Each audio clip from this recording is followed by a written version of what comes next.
हरिओम नमो नारायण। पितृदोष के लक्षण और पितृदोष के उपाय आज की इस वीडियो में दोनों एक साथ जानेंगे। पितरों को देव कहा जाता है। जिस तरह हम देवताओं की पूजा कर उनका आशीर्वाद प्राप्त करते हैं, उसी तरह हम पितरों की दया पाने के लिए उनका तर्पण, पिंडदान आदि करते हैं।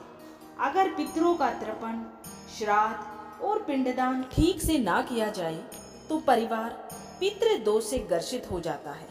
इसके बाद उस परिवार के दिवंगत पूर्वज वहां रहने वाले परिवार के सदस्यों को कष्ट पहुंचाते हैं और इस कारण परिवार के सदस्यों का जीवन दूभर हो जाता है और परिवार में अशांति और कलेश की स्थिति पैदा हो जाती है। इसीलिए पितरों का तर्पण करना बहुत जरूरी है। चलिए जानते हैं पितृदोष के लक्षण, उपाय और पितृदोष उत्पन्न होने के कारण। पितृदोष के लक्षण। पितृदोष के कारण परिवार की तरक्की में बाधा आती है और घर में हमेशा ही कलेश की स्थिति बनी रहती है। पितृदोष होने पर व्यक्ति के जीवन में संतान का सुख नहीं मिल पाता है। अगर मिलता भी है तो कई बार संतान विकलांग होती है, मंदबुद्धि होती है या फिर चरित्रहीन होती है, या फिर कई बार बच्चे के पैदा होते ही उनकी मृत्यु हो जाती है।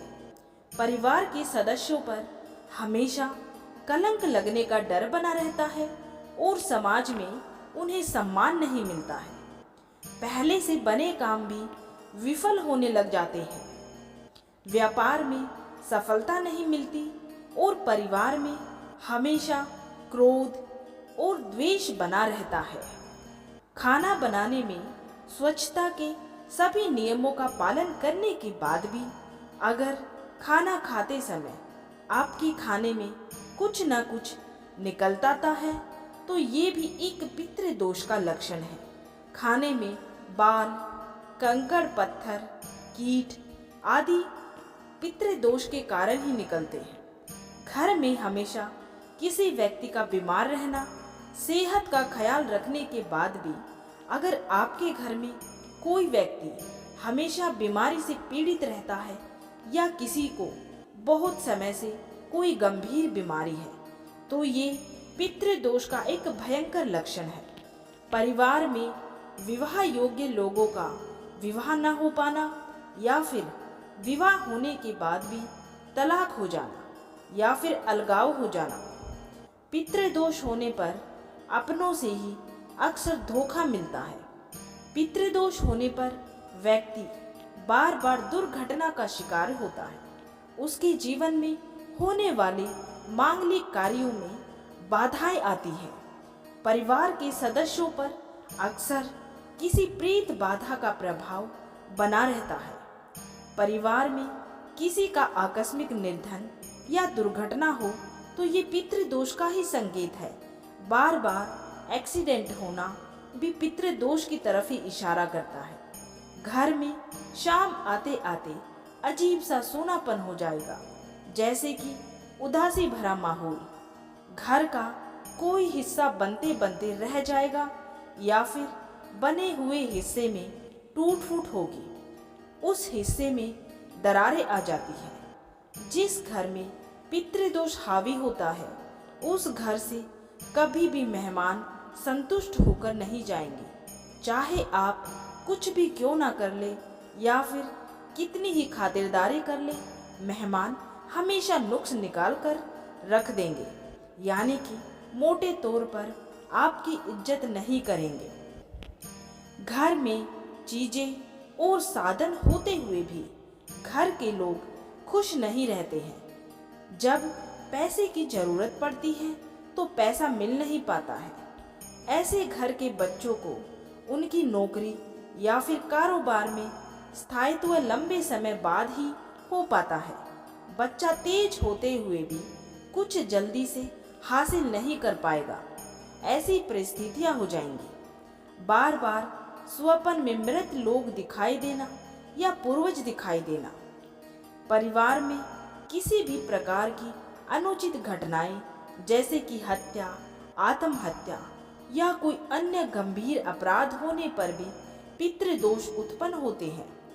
ऐसे कर्मों के कारण पूर्वजों की आत्मा अशांत हो जाती है और यह वंशजों के जीवन में बाधाएं उत्पन्न करती है। अब जानते हैं कि किन कारणों से पितृदोष उत्पन्न होता है। पितरों का विधिवत अंतिम संस्कार और श्राद्ध न होना, पितरों की विस्मृति या अपमान करना, धर्म के विरुद्ध आचरण करना, पीपल, नीम और बरगद के पेड़ को कटवा देना, नाग की हत्या करना या फिर किसी से हत्या करवा देना, माता पिता का अपमान करने और उनकी मृत्यु के बाद परिवार के सदस्यों का पिंडदान, तर्पण और श्राद्ध न करने से पूरे परिवार पर पितृदोष लग जाता है। पिछले जन्म में आपने कोई पाप किया होगा, अपने पिता या माता को सताया होगा, जिस कारण से पितृदोष उत्पन्न होता है। गाय, कुत्ते और किसी निर्दोष जानवर को सताने से भी पितृदोष उत्पन्न होता है। अब चलिए जानते हैं कि पितृदोष निवारण के लिए क्या क्या उपाय आप कर सकते हैं। पितृपक्ष में अमावस्या के दिन श्राद्ध या घर में कोई भी शुभ कार्य होने पर पितृतर्पण का विधान हमारे शास्त्रों में बताया गया है। इन शुभ अवसरों पर लोग अपने पूर्वजों की आत्मा की शांति के लिए तर्पण और श्राद्ध करते हैं। शास्त्रों में उल्लेख है कि पितृदेवों का तर्पण विधि पूर्वक करने से परिवार में सुख समृद्धि की प्राप्ति होती है। शास्त्रों के अनुसार पितरों का श्राद्ध कर्म और तर्पण परिवार के मुखिया या सबसे बड़े पुत्र को ही करना चाहिए। यदि पुत्र ना हो तो घर के अन्य व्यक्ति जल के माध्यम से पितरों का तर्पण कर सकते हैं। पितरों का तर्पण सुबह करें, लेकिन दोपहर में ही ब्राह्मणों को भोजन कराएं। शाम को या उसके बाद ऐसा नहीं करना चाहिए। ऐसा हमारे शास्त्रों में विधान है। पितरों का तर्पण और श्राद्ध कभी भी किसी दूसरे की भूमि पर नहीं करना चाहिए। अगर आपका अपना स्वयं का घर नहीं है तो किसी मंदिर, तीर्थ स्थान या नदी के किनारे ही तर्पण करना चाहिए। पितरों को प्रसन्न करने के लिए पितृपक्ष में पीपल के पेड़ में काला तिल डला हुआ दूध चढ़ाना चाहिए। साथ ही अक्षत और फूल अर्पित करके पितरों की आत्मा की शांति के लिए प्रार्थना करनी चाहिए। पितृपक्ष में रोजाना शाम के समय घर की दक्षिण दिशा में दीपक जलाना चाहिए, क्योंकि दक्षिण दिशा हमारे पितरों की होती है। इससे भी पितृदोष दूर होता है और आपके जीवन की बाधाएं दूर होने लगती है। पितृदोष होने पर व्यक्ति को अपने घर की दक्षिण दिशा में पितरों की फोटो लगाकर उनको रोजाना माला चढ़ाकर उनका स्मरण करना चाहिए। इससे पूर्वजों का आशीर्वाद मिलने के साथ ही पितृदोष के प्रभाव समाप्त होने लग जाते हैं। अपने पूर्वजों के निधन की तिथि पर ब्राह्मणों को श्रद्धा पूर्वक भोजन करवाएं और यथाशक्ति दान भी देना चाहिए। इससे आपके पितृदेव या पूर्वजों की आत्मा को तृप्ति मिलती है। यदि पितृदोष है तो इसके लिए किसी कुंवारी कन्या का विवाह कराना चाहिए। यदि आप विवाह कराने में सामर्थ्य नहीं रखते हैं तो किसी गरीब कन्या के विवाह में अपने सामर्थ्य के अनुसार मदद करते रहना चाहिए। प्रतिवर्ष एकादशी, चतुर्दशी, अमावस्या पर पितरों को जल तर्पण करें और त्रिपिंडी श्राद्ध करें। प्रतिदिन दोपहर के समय पीपल के वृक्ष की पूजा करें। इससे पितरों की आत्मा शांत रहती है। प्रतिदिन नहीं कर सकते तो कम से कम पितृपक्ष में तो जरूर करना चाहिए। पितृतर्पण या श्राद्ध के दिन विशेषकर अपने बाल और नाखून नहीं कटवाने चाहिए। शास्त्रों के मुताबिक कपूर जलाने से पितृदोष खत्म हो जाता है। ऐसे में अगर आप भी पितृदोष से मुक्ति पाना चाहते हैं तो रोजाना सुबह शाम अपने घर में कुछ कपूर के टुकड़े जरूर जलाएं। पितृदोष से मुक्ति पाने के लिए पितृपक्ष के दौरान कौवे, कुत्ते, चिड़िया और गाय को रोटी खिलानी चाहिए। अगर इनमें से सभी को रोटी खिलाना संभव हो तो बहुत अच्छा होगा। अगर ऐसा संभव ना हो तो आप किसी एक को भी रोटी खिला सकते हैं। पितृदोष को दूर करने के लिए भगवान विष्णु की उपासना करना अत्यंत ही लाभकारी माना जाता है।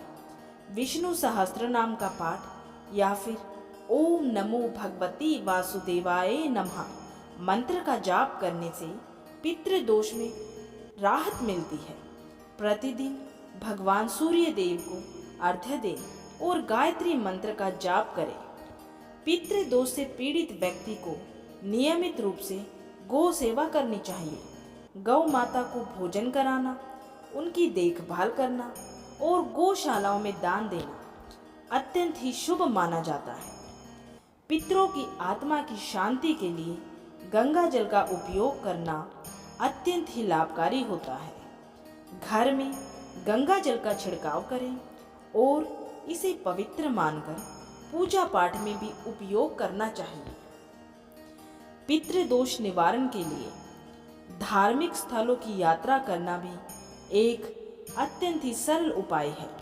विशेष रूप से गया जी, हरिद्वार, प्रयागराज और वाराणसी जैसे पवित्र स्थानों पर जाकर पिंडदान करना अत्यंत ही लाभकारी माना जाता है। उड़द के आटे से बने बड़े बनाकर प्रत्येक शनिवार को काले कुत्ते को खिलाने चाहिए। इससे राहु, शनि एवं केतु तीनों ग्रह के अशुभ परिणाम कम होते हैं, जिससे पितृदोष से भी व्यक्ति को मुक्ति मिलती है। प्रत्येक पूर्णिमा अमावस्या वाले दिन श्रीमद् भागवत गीता के गजेंद्र मोक्ष नामक पाठ का अध्ययन करने से पितृदोष से मुक्ति मिलती है। उम्मीद है आप सभी को ये वीडियो, ये जानकारी अच्छी लगी होगी। अगर आप सभी को ये जानकारी पसंद आई है तो इस वीडियो को ज़्यादा से ज़्यादा लाइक करें और दूसरों को भी शेयर करें और कमेंट बॉक्स में ओम पितृदेवाय नमः जरूर लिखें। और अगर आपने अभी तक चैनल को सब्सक्राइब नहीं किया है तो ऐसी ही जानकारियाँ प्राप्त करने के लिए जल्दी से चैनल को सब्सक्राइब कर लें।